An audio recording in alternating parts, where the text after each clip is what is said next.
And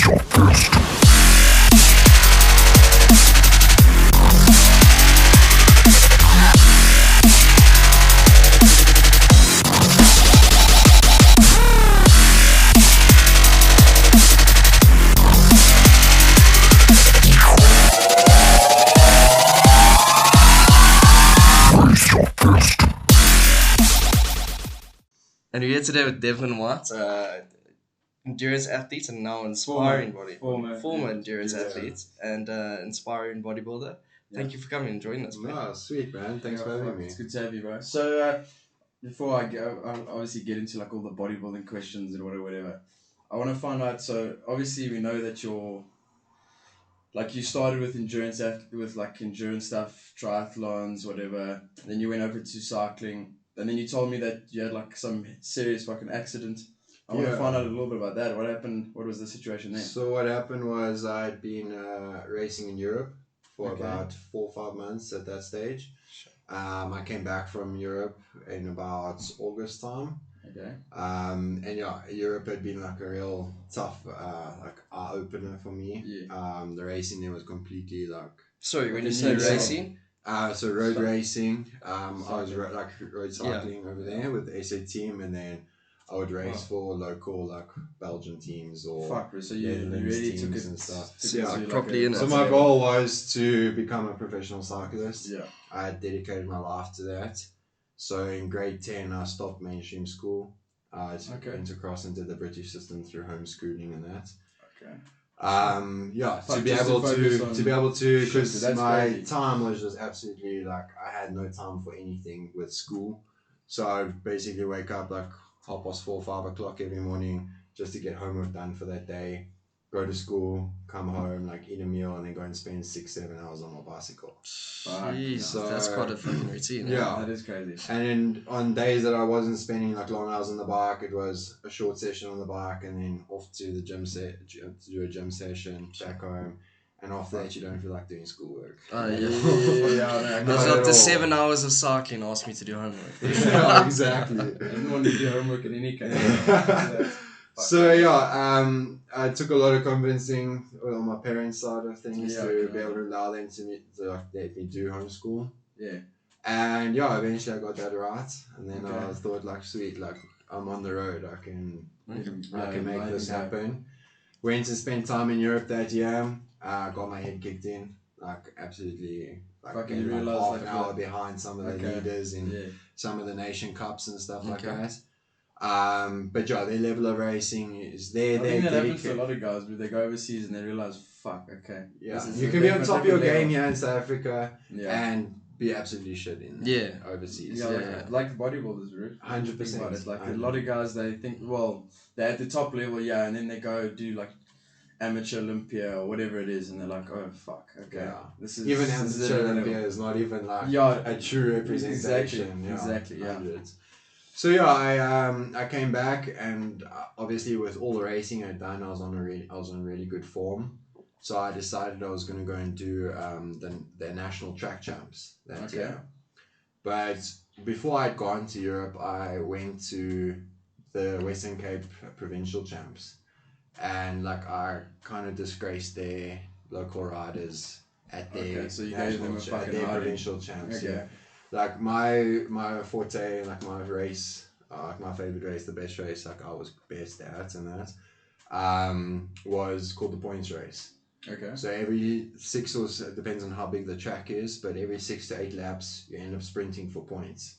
So you have about 70 laps 70 to 80 laps that you have to complete. What? Okay. And then every, like I said, and what type of distance? Like obviously it changes. But so different tracks. So up here in Joburg, we have really only one track. There's 2 tracks. There's one here in Krugersdorp, but the main track everyone races on is at Hector Norris. Okay. And that's out Rosettenville way. Oh, okay. That's about 500 meter track. Where in Cape Town, their track there is about 250 or 200. I can't really remember exactly, but it's a lot smaller. So the laps become a lot more. There's a lot more sprints involved and that type of Fuck, thing. man, that's fucking hectic shit. That's no crazy. joke, Okay. yeah. There you got no brakes. You're one gear. You're racing at like 60, 70 k's an hour. And it's like a full-on fucking sprint. Yeah, it's a fixed wheel, so you stop pedaling, you get shot over the handlebars. So you kind of just also have to ride the momentum in a There's circle. no stopping. Like your legs don't That stop. also must be mentally tough, dude, doing the same thing like, over you and know, over. over and over and over. And the thing is like when you're racing on the track, you're racing on top of each other. Like you have someone's shoulder, like head on your shoulder, the entire race. You Sure, so bumping it's quite elbows narrow with each in the way other. you're racing. Yeah, Like your wheels are touching other oaks' wheels constantly. Like it's hair raising. Fuck, that would it's one of those things that would seem easy, like, I could cycle, and then you Circle. go into that fucking place and you just, it's Exactly. absolutely terrible. Like people think it's cool, they watch it on TV and like, oh, we've seen track racing, but being on the bike is a completely different Yeah, I can story. imagine. I know. Yeah, So that's fucking sounds horrible. So like I said, I went to their provincial champs. I made a fool of like their best rider in my age group, and that he didn't really take lightly to that. I can imagine. Fuck, so much hard work, and then someone comes and gives you a hiding. Come SA champs, this guy still had it out for me. He wasn't chuffed what I'd like done earlier that year. Yeah. And obviously I'd been to Europe now, and like I'd been racing for the SA team, so this like really wasn't chuffed with me being back like in his home turf. Yeah, because fuck, he was the main dog until you came back.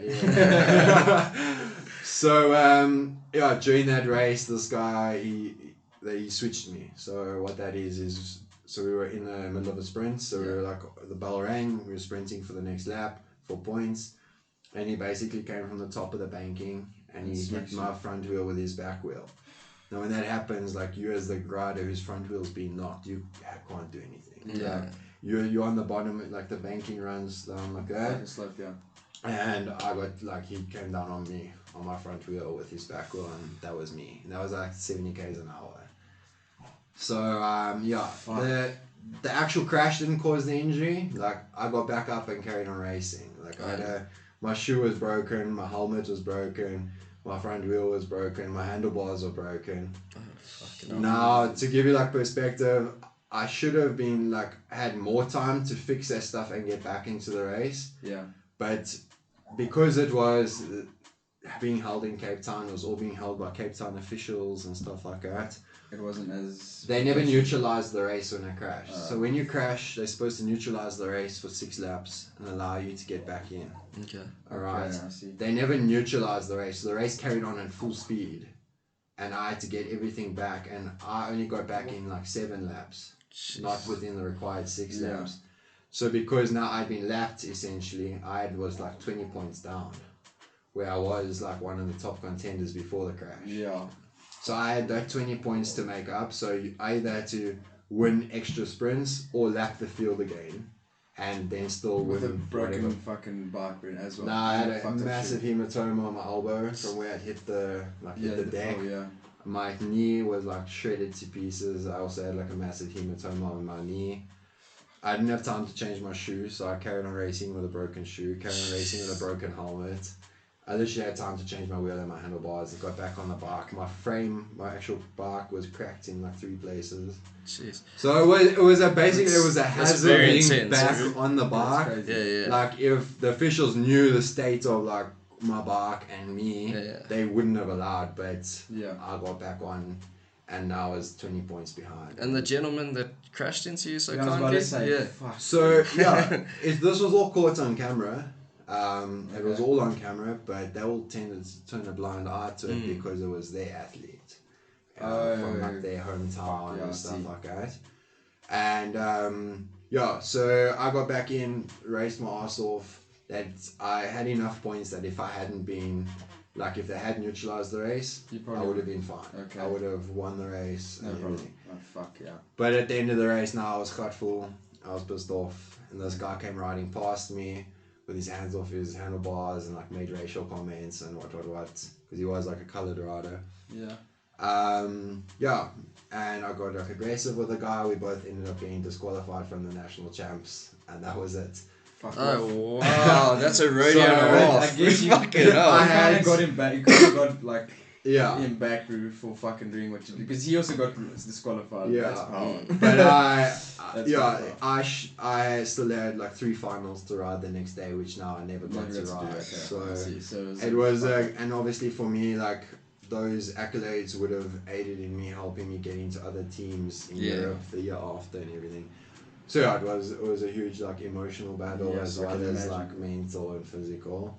But I carried on training after that, and that's where I actually picked up my injury, because in my sacrum, it's like the lower of your back. The sacrum had shifted to the left, and when I'd gone for X-rays and stuff like that, no one had picked it up. So the doctors, the bios, and the physios hadn't picked up that the sacrum had shifted. Fuck. And I then went into that December to do my base training and everything, and that's like spending like 7 hours a day on the bike, like 160 to 180 and that's just that pressure on that thing that's bent. And that constant repetition, like it's caused what's called your piriformis muscle. Okay. So almost like constrict around my sciatic nerve. So my sciatic nerve became like damaged. So you're just in pain for hours or something? Well, I won't say like pain, but I went from about L4, L5. I went numb, like to behind my knees. Ooh. So every time I would start riding, I'd be fine for like the first half an hour, 45 minutes. And then I would go numb. And then how do you wrap your head around that for the rest of the session? Well, this is the thing, is like, I knew I had to get that training done to be competitive in the next season. So my mind was so fixated on just getting my training done.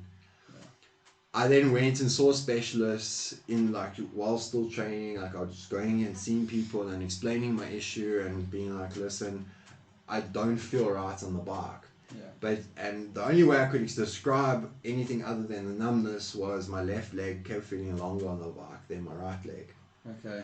So now when you explain the feeling like that to doctors and specialists, they just tell you, oh, it's in your head. It's in your head. Like if you're not feeling like actual pain, then it doesn't make sense. Then we can't help you, you know.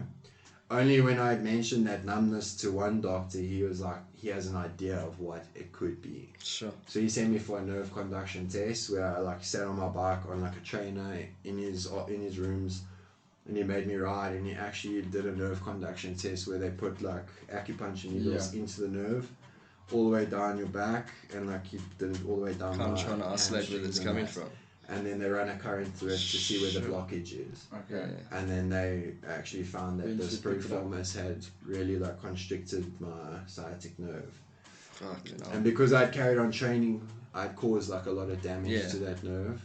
And it took me almost 24 months after that to come right. Fuck yes, that's a crazy recovery period. When it first happened, like when you went numb, what did you think it was? You know, it wasn't like a complete numb that my legs wouldn't work. It was more like a superficial, like numbing feeling. Yes, Like, you know, like if you've had like an anesthetic cream or something like that on your skin. Yes, That's the kind of feeling you Did you notice that like quite like visibly, like in the sense of you were cycling and you're like, okay, fuck, dude, there's something wrong with my legs? Yeah, no, I knew there was something wrong. Okay. But it was to get a doctor to understand what I was feeling. Yeah, that's always a tough one, bro. So try to explain to a doctor. And especially like when you're so in tune as an athlete, in tune with your body, and like you know how you should be feeling on the bike and how you should be feeling like off the bike. You know how long it takes you to recover from sessions, and that all that was affected. And now like you try and explain that to someone who's not that in tune with their body, like it's very difficult. That's why it took me until I went to a doctor who was actually a sportsman himself. Then you could understand, I get you. So then that's basically when I started going to the gym, doing rehab work. So in that 24 months that you were rehabbing stuff, that's when you like started training and shit. Yeah, so that's when I started. And it wouldn't affect it would affect your back and shit. Like no, so I obviously certain things like I couldn't really leg press and squat at that time. So, but at that time, like, you know, my legs were pretty developed, everything else was like super undeveloped. So I had no stresses going to the gym and working on other things other than doing my rehabilitation work. Okay, so you weren't too worried about losing leg gains? No, not really. Not really. And then, it was also just something that I could see progress. Like, I was being like a sportsman my whole life. Like I've always strived for like that progress is what Yes, keeps yeah. you driven, you know. And going to the gym and doing my rehab stuff and then doing some extra stuff here and there to like build my upper body. Yeah. I was seeing progress, and then that's when my passion started switched. coming for. And then so being in the gym. you were like, fuck it, the cycling thing's not for me. I'm fucking. Yeah. So in that 2 years, I decided, you know what, like I'm gonna have missed the boat by now, because 2 years out of cycling is a long time. Yeah. Like the teammates that I was racing with were already like they were preparing for their first Tour de France and stuff. Okay, like so that. they're already like ahead of they had 2 years. So I had missed the boat. I'd missed like that opportunity for like pro contracts or even like contracts into feeder teams and stuff like that. Yeah. So for me, that ship had sailed, and that's when Fuck, that must have been quite a big mental knock on you. Huge mental knock. Like, for however long you knew this is exactly what I'm gonna do with my life, whatever, and then all of a sudden, fuck, bro, now I'm not gonna do it anymore. Like for me, it was a big like. The biggest mental thing was finding like my new identity, because like everyone knew me as Devlin the cyclist, you know. And you've also put all that time in. Yeah, basically like I frameworked your life around this. Gave up like my teenage years for that, you know. And like I don't regret any of that, but it definitely like took me quite a while to get over that. Yeah, I can imagine. And that's when I started to find like my confidence in the gym and that type of thing, and my passion for the gym just grew from there. And the change in physique though, that's what I'm most excited about. That must have been quite drastic. From going from so much cardio, probably almost. Yeah. I'm guessing you're incredibly lean compared to where you are now. From skinny, fuck. From when I stopped cycling, I was 20 and I was weighing about like just on 60 kilos. What? Like 60, 62 kilos. And where are you sitting now? And now I'm like 100 kilos. Fucking hell, so that's a 40 kg shift. Yeah. Holy shit. Dude, that's crazy. That is mental. Especially at your height to weigh 60 kilos. You I was tiny, man. That is I'll show crazy. you those pictures later. I was tiny. And did you still have like proper leg development and shit? And you still weighed 60 kilos? Yeah, I had pretty good leg development for Fuck. back then, but I do owe cycling, owe my legs today to cycling. That's one of the questions I wanted to ask, because like obviously you can see, I mean, everyone knows like your legs are fucking like crazy. my legs are my prize. That's your, you know. That's my prize. So do you think that's where, obviously genetics plays a role, but do you think that's where it came from cycling, eh? Yeah. That's fucking crazy. For sure, because you think about it, like you in the gym, you're mainly working like your fast twitch muscle fibers and stuff like that. Where for so many years, like all I did was hammer those slow switch muscle fibers, and you just putting that muscle under pressure and just growing it every single day.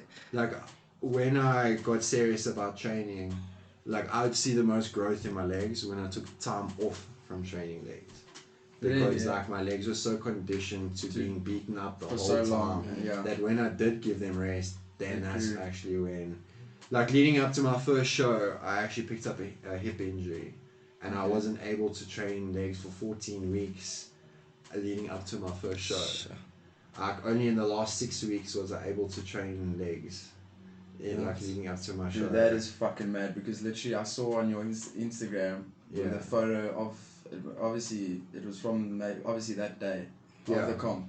And your legs, I was like, fuck, those legs are mad, man. And that's where I say, like, for me, I couldn't believe how rest actually. That's crazy. That is fucking unbelievable. To that point that they were at. Shit. And how long did it take you to get, like, obviously you had the hectic leg development. How long did it take for you to kind of, like, get in proportion? Because, I mean, fuck, your body wasn't used to it, I can imagine. I started in the gym, like, from about 19.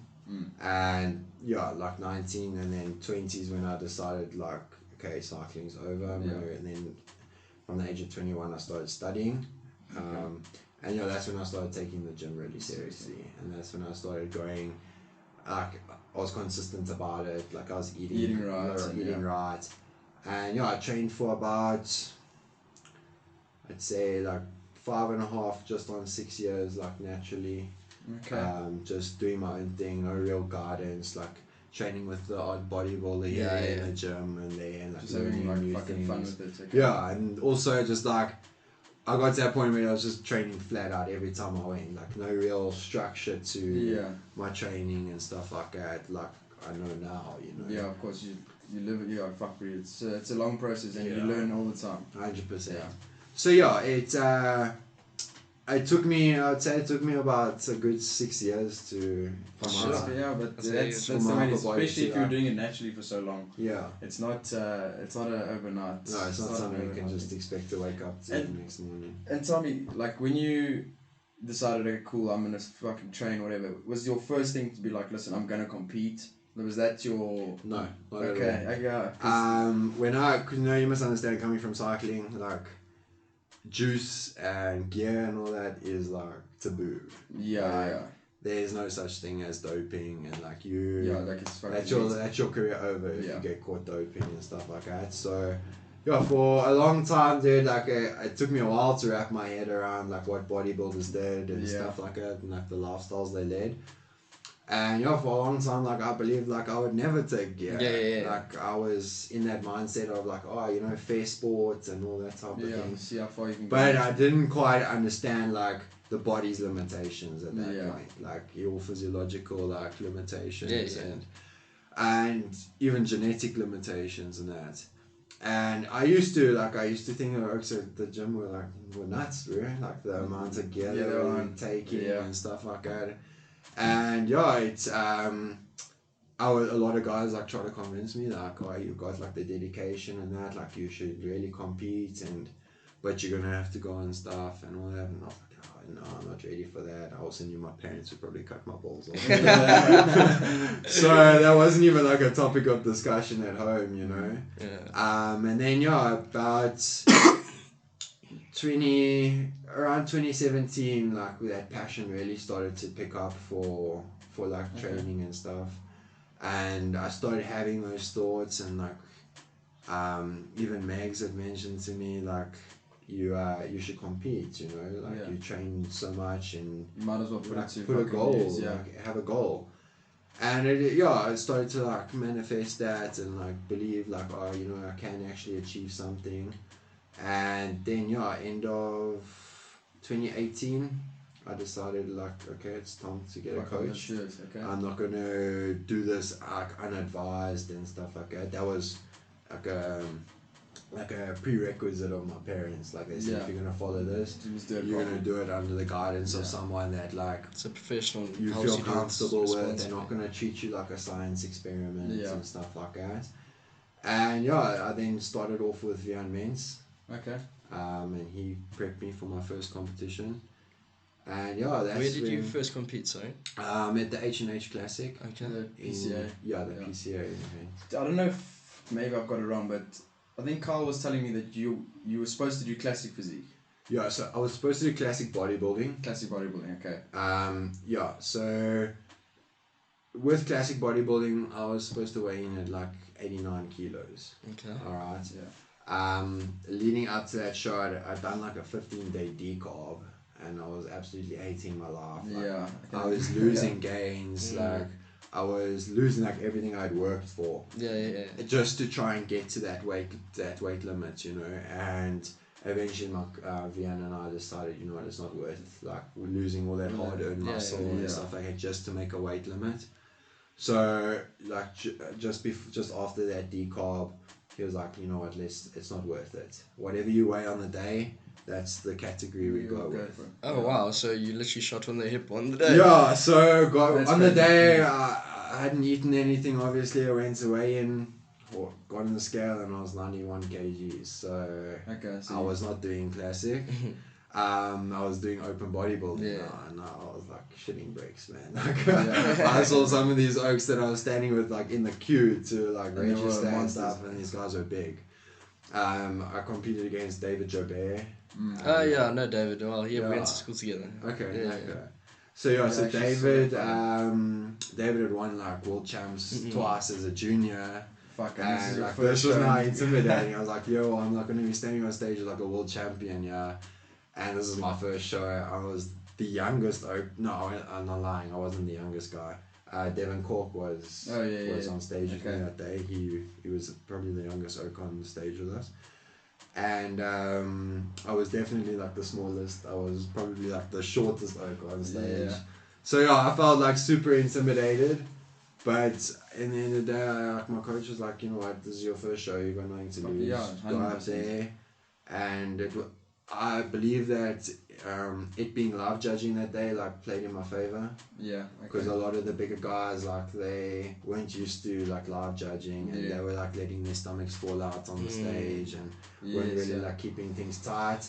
Where like I walked onto that stage and Vian had said to me like, you hold everything together until you walk off that stage. Yeah, fuck. And that's what I did, man. And like, yeah, my conditioning pulled me through, and I got a 4th place. That's fucking mad. That is So, crazy. yeah. Especially up against the guys you went against. 100%. That's fucking impressive. So yeah, it was after that day that I was like, oh, you know what, like I think I found where I belong. Like, this is something I want to do, and this is something I want to pursue.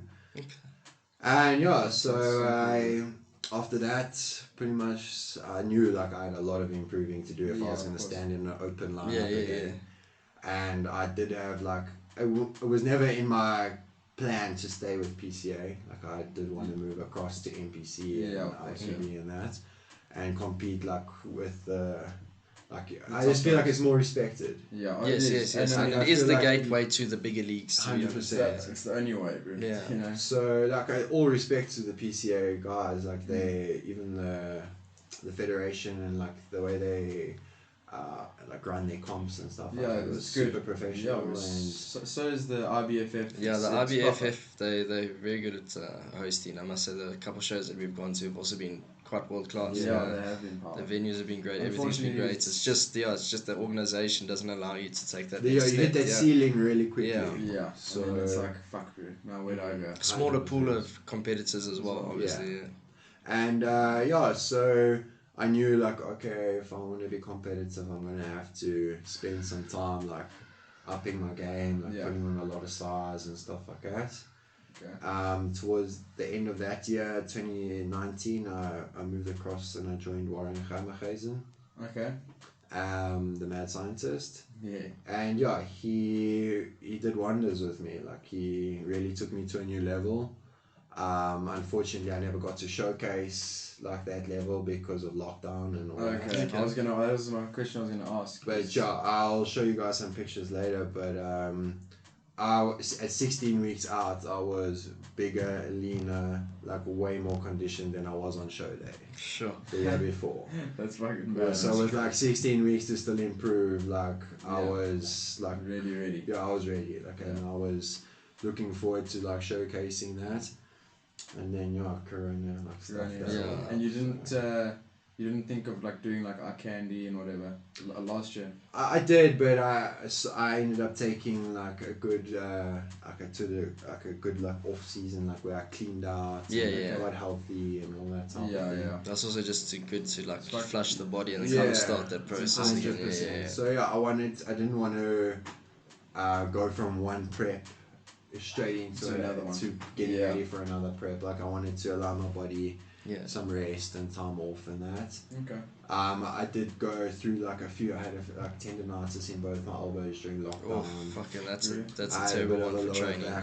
Niggle. So I took the time that was needed to sort those issues out. It's better that way than pushing through. Otherwise, fuck your body up. 100. Yeah. So I took that time to just sort everything out, and after lockdown, I had like bigger goals in mind. I'd like used that lockdown period to really like decide where I was going, like what my end goal was and all that type of thing. And I pretty much I want to chase my pro card now. And I thought the best opportunity, like the best platform to do that from, is going to go and join Jack the Sheriff. 100%, bro. So I've been with Jack now since December. Okay. And how's the difference? It was a big difference to. Huge difference, man. Like, he pays attention to really small details that people really cool. don't really pay attention to. I like the fact that he's also just like, what's the word for it? He's just raw in his approach, but like he also doesn't beat it on the bush, he tells you, listen, like if you look shit, he's not gonna be like, listen bro, you look like fucking Mr. Olympia. He's gonna tell you look shit, No, hundreds. And I especially from like my cycling background, like I just appreciate how he does things. Just like the training platform he uses, like with the app and all that. Yeah. You have your training programs well in advance. You know what to like mentally prepare for. You know how to like prepare your days. Even when it comes to diet, like he just takes into consideration like all those like micronutrients that are all the small important things, and stuff yeah. like that. Yeah, the small things that are really like overlooked. Yeah. With a lot of like different coaches and that. It's also experience. He's got some. Yeah, he's got some fucking good knowledge, bro. So that's. And I just feel like as an athlete under him, like he cares. Yes. Like he really does care about you. Like he will not let you go and blast if your bloods are not good. You know? Okay, like, cool. if your bloods are not good, he's gonna tell you, listen, you need to get this sorted out first, or you need to do this. See, that's this, fucking this. important, bro. Because there's a lot of obviously I won't mention names, but there's a lot of coaches that just say one bend over over. the money. Obviously, like it's just about the money, so they don't really give a fuck about their athletes. Or second, like they say, you just blast the fucking O's with as much juice as possible. Yeah, the shortcut, just bend over and like, inject you as much as I can. Look how good I am as a coach. You're like, bro, you just injected like fucking 12 liters of Tren. What are yeah. Exactly. And if I can say in the few months like I've been with Jack, like I've only just started my first blast this week actually with Jack. Okay.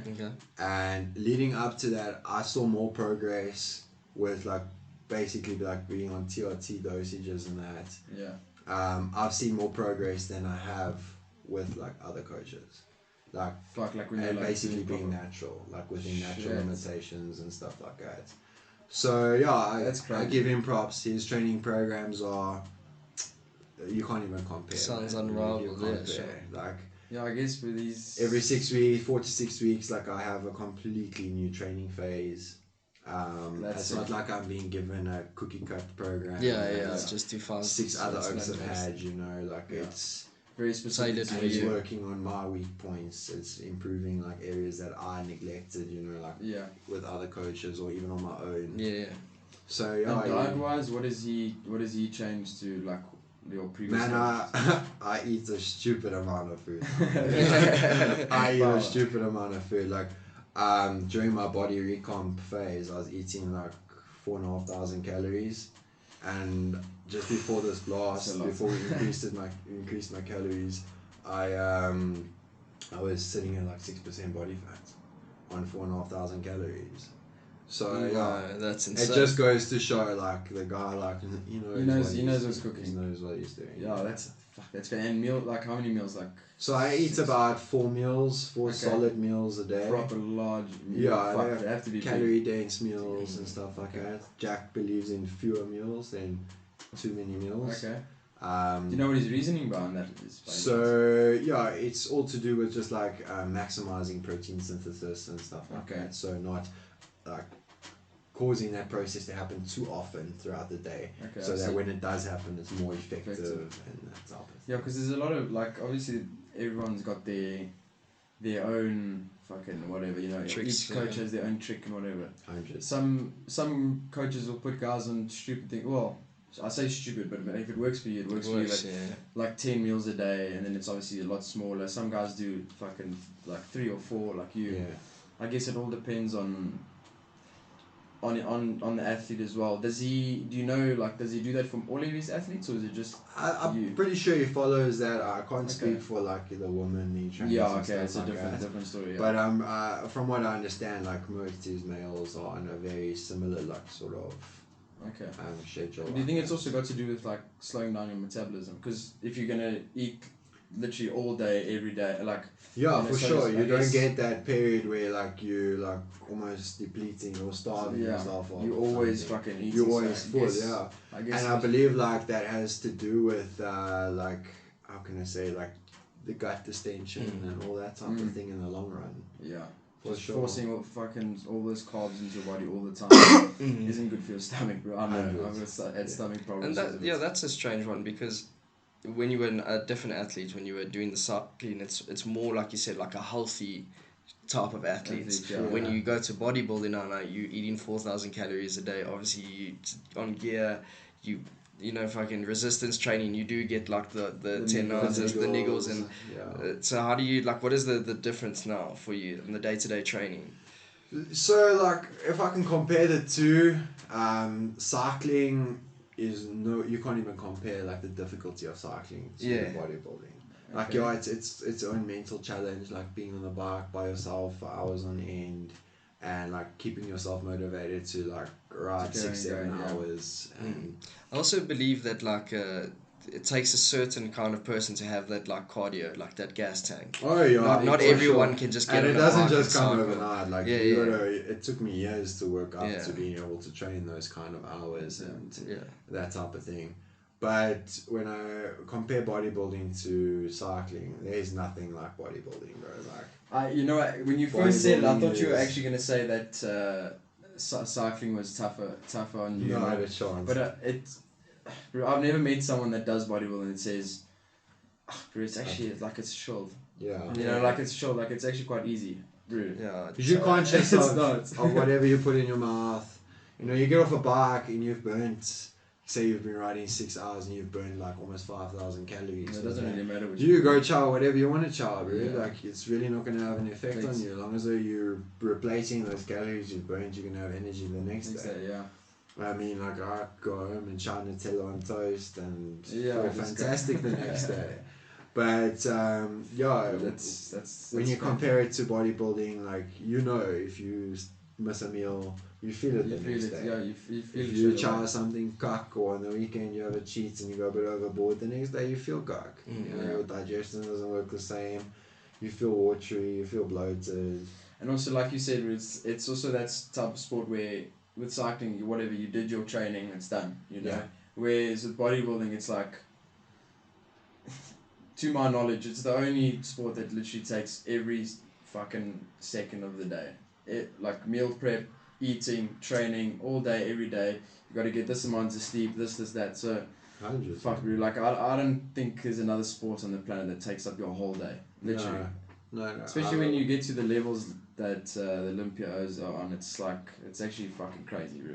No. It's really crazy. So obviously is that your end goal? Like, you want to take this to the I want to achieve my pro card. Okay. That is what the goal I've set in mind. Okay. I'm not in a rush to get there. I'm not there to take any crazy shortcuts or like risk my health or anything like that. The place I'm in with now with Jack, like I'm comfortable. Like I'm making steady progress. I'm able to like work at my full potential. Everything is flowing smoothly. Like I'm in a comfortable place now. Also not ready to rush for any shows and then have them. No, I was going to ask, do you have anything on the horizon that you're thinking of competing? Not right now, no. Okay. So we just want to work with Jack for a good few months. Get to so he can learn my body, learn how my body reacts to things, and even if I prep for a photo shoot or something like that, that's good enough for me for now. Okay. And then towards the end of the year or beginning of next year, So it's just literally just trying to put on as much solid size at the moment. Hundreds without like that pressure of I gotta go do it through in 8 weeks. now. Yeah. And have you committed to kind of like the open bodybuilding side of it now? Not completely. So we're seeing where things go in the next few months. Okay. Like how my body reacts to his training styles and all that. Because obviously we don't want to get to a point again where I pick up that much muscle that I have to lose it to fit into a category. So I'd rather see what type of direction my body takes, and then suit the body from there we'll be like, okay, cool, you're picking up size decently, let's keep working towards open bodybuilding. And you also like, bro, when you're in prep, you want to know what you're doing. You know what I mean? Like fucking posing, the whole situation. You don't like your first comp. You don't want to get there and be like, fuck, bro, what am I doing today? Exactly. That's not ideal. No, 100. So that's the plan. Just put on as much size gradually, and then see maybe end of the year. Maybe compete. So if things are looking good at the end of the year, it's not off the table. Like I'll definitely consider. And you're gonna go I take it you're gonna go with NPC. Yeah, okay. So that's the only real route that I want to go. Okay. Because I I guess rate it's the only way, bro. things go well, like end of the year, I might still be able to compete in like classic physique. Yeah. Okay. Like what I would have to weigh, I think I would have to weigh at about 93 kilos for my height. For your height, okay. For classic, which is doable. How much you say you're weighing now? About 100. About 100 at like 6% now at the moment. So. Fuck, it's still quite a bit of. Yeah, so I'd be able to. I'd be able to drop down to that 93 like comfortably right now. Yeah. But in By 6 then months' you don't time, know. I don't know what the scenario is going to be. Yeah. You know, if I've picked up and I'm sitting at 115 kilos, there's no ways I'm going to want to drop down to 93 kilos. Yeah, just no, to stay under you're just gonna literally lose everything you. And But in your mind and in your heart, what did you prefer to be in? Would you prefer to be classic or prefer open? to be honest, probably open, man. Yeah, the Okay. freaks, that's what we love. Yeah. Just a It's It's giant crazy man, because bro. most of the guys that we have on the podcast all want to do classic. Classic, yeah. Even the guys that do physique and that they've been doing physique for so long, eventually they want to get to classic. They don't want to. Yeah. No, so this like I'm not I've got no rhythm, bro. Like I can't go into stage and do like a fancy ass classic routine and stuff like that. Like that's not me. Like I rather stand there and just like when I get to the top of my game, like I'll have to do like routines and stuff like that. But I mean, I'd rather just stand there on stage and pose and, keep it do simple. comparisons with people and stuff like that. And there's an appeal to being freaky, bro. Like, It's for me. I love it. I fucking love like it. I mean, you walk The into huge a O's, shopping bro. center, pushing your trolley, and like people are turning their heads, looking like at what you. the Like, fuck is that thing? Yeah, there's I love definitely it, an appeal to that, but also like I also understand that there's like a genetic like ceiling to that. Yes, Like not everyone can get there. Can get there. And it's whether like you get there and you can maintain it as well. Just getting there like is one story, but staying there is a different story. Like for your guys like Sibu Sisu and that, like I trained with a guy like 2 Saturdays ago, and like it's like he's just massive. Yeah, bro. Like and you also do forget though, like I love to watch it, love to see it. Like Sibu is just an absolute monster, but just living like that, it's a tough thing to be that big all the time. No, it is like to learn to like live and maintain yourself like that. Living Bro, just like everything must be uncomfortable, everything must be too small for you. Well, you speak like that after my first show, man. I did not like. I didn't even know what reverse dieting was. Or you just I went just thought, sweet, I'm just going balls to the wall. I like picked up like 17 kilos in a week. Oh no, that's crazy. So I went from like 93 kilos to like 110 kilos in a week. Yes. And like you say, being uncomfortable, like dude, you can't breathe. You have like so much weight on your chest that you're not used to. But that means that genetically you're quite inclined to putting on weight. So fuck, maybe. So no, I do.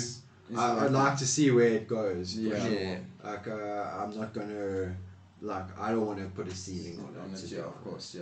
But like I say, putting on that type of weight that quickly as well, like, you walk up a flight of stairs and you stand on top of the stairs and for a good 5 minutes before you decide you can go and talk to someone. You're trying to get out of your car. What's going on? In the shower and you can't reach anything, bro. So it is. It's something to get used to too. And also health wise, bro. Like it's because your body doesn't know the difference between muscle or fat. Your heart's beating just as hard to push that. Weight is weight, bro. So it puts a lot of pressure on your heart being that massive all the time. Puts pressure on your body group. So it's like that's why I think the way you're going is so good that you're not in a rush to just get fucking huge. Like, bro, I need to be 120 by the end of the year, like type shit. You know, you want to take it gradually because if you want to do it for a long time, you can't. Yeah, there's too many people that burn out in this industry so early because they just come. Push for 2-3 years and then that's it. And exactly. Then we have people that fucking die as well, which is scary shit, you know. And at young ages, unfortunately, as well. It's not something to like take lightly. No, it's not good. So. And for me, like I said, like you take it slower. Like you also you're not like forced into that position where you're like, okay, I'm here now, like I have to maintain it. Like I'm doing it progressively, and if I ever feel at a point where I'm like, okay, this is not for me. It's not like I've already screwed my body up, and now I've got to go and spend years like trying to fix what I've stuffed up. Like if I'm doing things cautiously all the way along, at any point I can be like, okay, you know what, I'm done. At the end of the day, I just look good, and I've still got my health. Yeah. You know. That's why you see a lot of the guys like on the open stage and the Olympian shit. A lot of them are like they get to like 42, and that's when they 42, 43, however old, and that's when they really peak. It's because they didn't do what guys are doing today. You know, they really did. Obviously, they fucking juiced and whatever, but not to the extent. So, So their body, you know, it took them a lot longer to win that. Their body had time to adapt over the period of like years that they've done it, hundreds. Exactly. And I definitely believe that's important, especially like staying at that level. Like if you reach like that open level too quickly as a youngster, I don't believe it's maintainable. It's bro, it's tough. It's like we know a few guys that. Sorry, my fucking alarm's going off. No stress. Sorry everyone, but like we know a few guys or whatever that also they can like 19, 20, whatever it is, and you look at their cycles and shit, and you think to yourself, hold the fucking phone, bro. This is on like more than fucking Rami. You know what I'm saying? Yeah. And he's 21 years old. Like I also don't want to say names. We went to one comp and I saw this lighty and I was like, "Fuck, bro!" Like, yes, he was 20 years old. His physique was incredible. And then I know someone that trains with him, and he was like, "Yo, dude, he's on this, and insulin." And I was like, "Bro, how the fuck at 20 years old can you put your body through that? Like, by the time you're 25, there's gonna be nothing left of your insides." Yeah, and the thing is, you there's a possibility you might get there, and you might win the Olympia, or whatever your goal is. But bro, after that, what happens? Your body's fucked now. Your body's completely fucked. You go and you get to Olympia and you achieve something.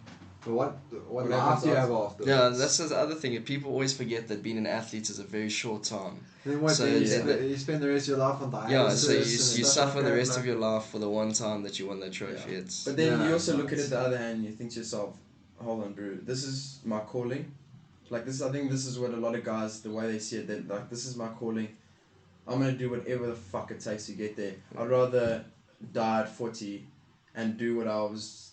I know it's a crazy thing to think, but that's the way people think. I'd rather die at 40 and reach my goals than fucking be 80 years old and regret not going, the distance. So it is a controversial thing, but I obviously I don't think that way because I don't feel like dying at 40 years old. And I mean that's also a very, very selfish way of thinking, right? It is don't get me wrong, it's a selfish sport, like it really is. Yeah. But in the end of the day, you've got family, you've got like relationships and stuff like that. Like if you're gonna take it to that point, like you also have to take into consideration like other people's lives that you're gonna affect.